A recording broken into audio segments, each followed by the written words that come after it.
Učiteľ mi raz povedal, že talent je 1% a 99% je tvrdej driny, takže je to ťažká otázka. Ja si myslím, že človek môže mať v sebe také pojitko v tom, že určitú farebnosť, určitý spôsob vnímania okolia, toho, čo robí, to môže byť v ňom také jedinečné a zvyšok je iba tvrdá drina, takže a samozrejme aj to, že čo vlastne vie, hej, o umení, či vlastne sa len venuje tomu, že čo robí, alebo aj tomu, či vlastne chce posunúť sám seba ďalej a skúšať nové veci a v ktorým smerom sa bude viesť, hej, či tu bude niečo také ľúbivejšie pre ostatných, alebo to bude viacej také, že také introvertné, že to robí kvôli sebe, hej. Čo sa týka školy, my sme nemali žiadne problémy, ani ja, ani moji súrodenci, takže v tom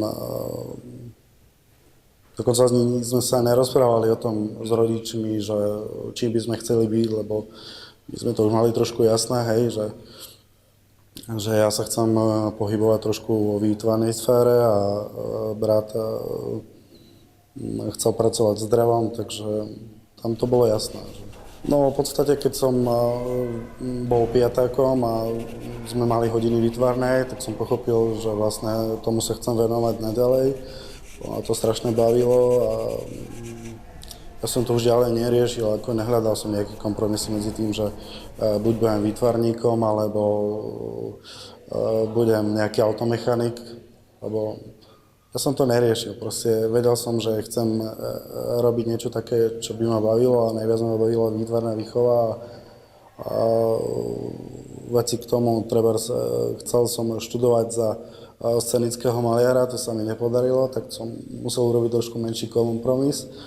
A ten kompromis dopadol tak, že som vyštudoval umeleckého rezbára a nakoniec som rád, že viem aj maľovať, aj vyrezávať. Silný dojem u mňa zanechal počas tých prvých hodín to, že som tam mohol počúvať trebárs rómskú hudbu, ale nie tu kvázi taký modernejší spôsob toho spievania, ale ten taký starší a ten sa mi začal páčiť a spojený s tým, že som mohol kresliť, tak ako keby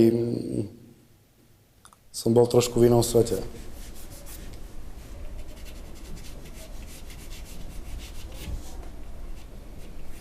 Venoval som to tomu vlastne od vtedy, keď som sa stretol s výtvarnou výchovou, čiže od tej 5. triedy a zhruba, keď som bol už v puberte, tak už moji spolužiaci viac menej boli vonku, sa hrali a ja som sedel v triede a kreslil som a som mohol závidieť, že oni sú vonku a ja som vnútri a z toho, že by som si niekde oddychol, tak som ešte viacej dral na sebe. Nebolo to nič také zvláštne, lebo táto škola, kde som tu chodil do školy, takže to bolo viacej takých detí, ktorí vlastne vedeli pekne a veľmi dobre maľovať, boli talentovaní. A už to brali také samozrejme, hej, že vlastne maliari z Jarovnic, akože. Takže oni to nebrali ako, že to je niečo výnimočné alebo niečo iné, ale ako priznávam to, že určité výhody z toho boli, hej. Trebárs kamaráti si ma viacej vážili, spolužiaci takisto a dievčatám sa to tiež páčilo. Je to vždy také, že aj pre, aj proti, takže. Tento obraz s koňmi som robil ako 14-ročný chlapec po návrhu pána učiteľa, lebo sme boli raz na divadelnej hre Cigáni idú do neba. Tak pána učiteľa napadlo, že čo keby sme aj my si namáhľovali taký ten obraz, že Lojko Zobar kradne kone. No, ja som s tým súhlasil, takže tento obraz som maľoval zhruba tak 4 dní. S tým, že museli sme vyťahovať rôzne fotografie rôznych koní. Bolo to namaľované temperou Vlastne každé jedného konia sme museli vyberať zvlášť, hľadali sme rôzne fotografie tých koní, potom sme hľadali fotografiu konia a človeka na koni s takou pózou, ktorá je viac menej všetko v pohybe, aby to všetko sedelo tak, ako má. A ten obraz, ja neviem, čo vám k tomu ešte povedať, je veľmi zaujímavý tým, že keď som to robil, tak prišiel jeden pán a hovoril asi v rámci srandy, že to robil pán učiteľ, alebo vy.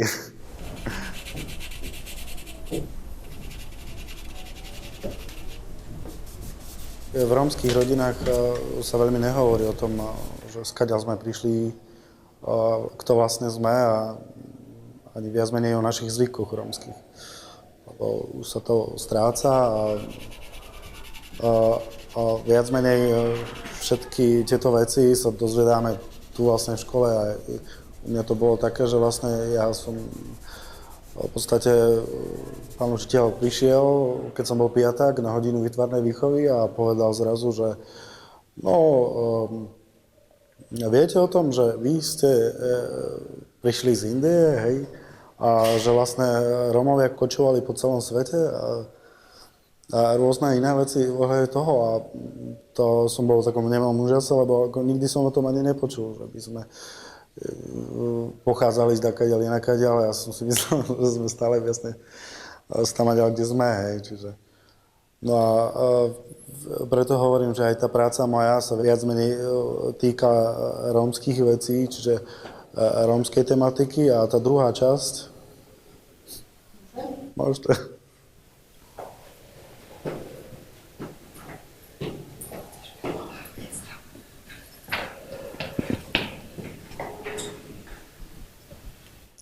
A tá druhá časť sa týkala náboženských motivov, čiže ako chlapec som ministroval a som bol silný a naviazaný na kostol a na sakrálne veci. Čiže a to ma viac menej motivovalo doma aj ľudia, ktorí vlastne čo sa týka mojich začiatkov, chceli, aby som treba prišiel k ním domov a namaľoval im dačo na scénu. A oni tam nechceli niečo iné, hej, treba nejakého speváka alebo speváčku, alebo nejaké obľúbeného horca, alebo niečo, čo sa týka rómskych motívov, ale oni ich chceli vlastne iba tie náboženské motívy, že vlastne príď ku mne, namaľuj mi na stenu trebárs Pannu Máriu alebo Ježiša na kríži. V tých začiatkoch sa u mňa viac menej prelínala tá taká rómska časť našej kultúry a tá druhá časť boli tie sakrálne veci. A teraz vlastne som od tých sakrálnych vecí trošku upustil, už ma to nikam neposúvalo, takže som nemal ani dôvod, ale občas sa stane, že takto príde, hej, nejaké sestričky, že či by som dačo namaľoval pre kostol, pre deti a tak, ale väčšinou sa venujem tým rómskym motívom, lebo viac menej aj som si uvedomil, že vlastne má to väčšiu hodnotu a aj samozrejme má to väčší zmysel, keď robím niečo, čo by viac menej propagovalo Rómov a v podstate nás. V tom čase, keď ja som začal maľovať tie veci na stenách, tak začal sa stavať u nás rómsky kostol a už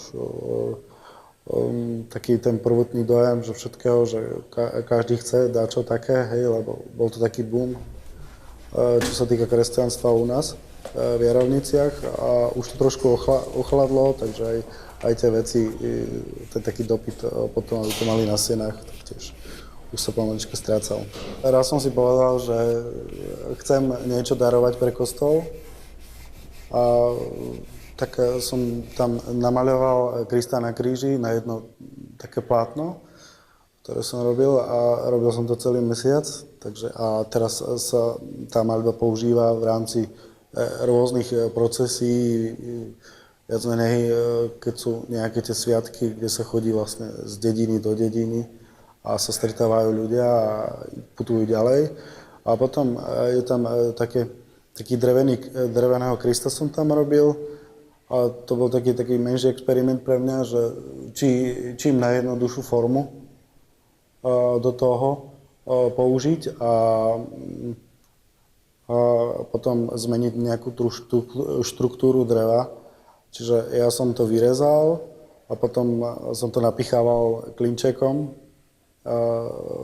celého Krista, čiže to vyzerá dosť tak zaujímavé, si myslím. No. Ľuďom, ktorí to videli, tak sa im to veľmi páči. Aspoň z toho, čo viem.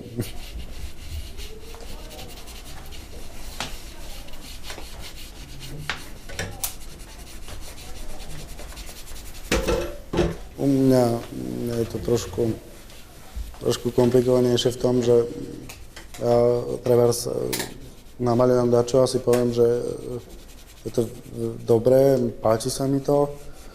A o pár dní, keď sa na to pozriem, tak už tam nehľadám to pekné a ten pocit o tom, ako ma to naplňovalo, ale hľadám tam chyby, takže zatiaľ som nenamaľoval ani nenakreslil nejaký obraz, ktorý by sa mi stále páčil v tom zmysle, že stále tam nachádzam niečo dobré a nové. Mojou najobľúbenejšou technikou je kreslenie ceruzou. Je to kvôli tomu, lebo je to také veľmi nenáročné, veľmi jednoduché a viacej ľúbivejšie pre ľudí.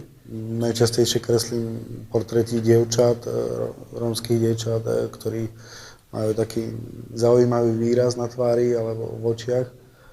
A preto sa venujem tomu. A čo sa týka farebných techník, treba sa malujem temperou a hlavne také monochromatické veci, čiže biela čierna alebo hnedá čierna. Tie ma také najviac fascinujú. Fascinujú ma v tom, že tam sa dá najviac zvýrazniť takú dušu tej tváre alebo toho pocitu.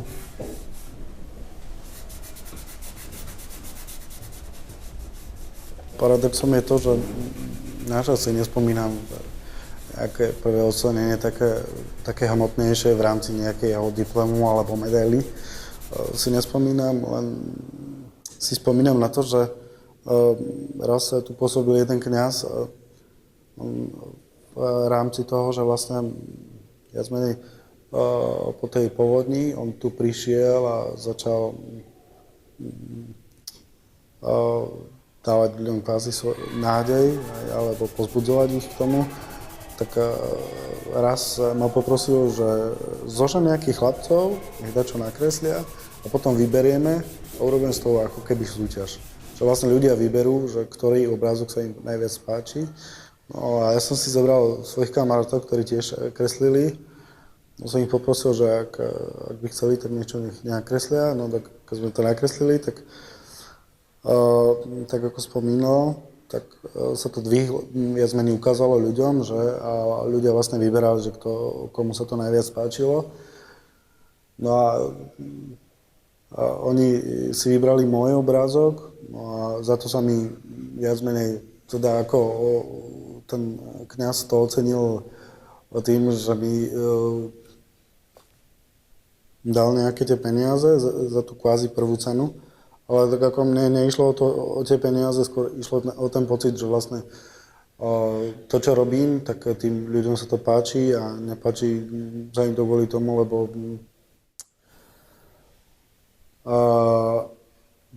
ako to povedať, aby to nevyznalo tak blbo. Páči sa im to preto, lebo som to robil ja, bez ohľadu na to, či som Róm alebo nie, lebo niekedy mám pocit o tom, že som Róm, kreslím, alebo kvázi maľujem a páči sa im to, hej. Ale ide o to, že páči sa im to kvôli tomu, lebo to robí rómsky chlapec, alebo kvôli tomu, lebo to robí len človek, ktorý proste chce kresliť, chce maľovať alebo chce vyrezávať.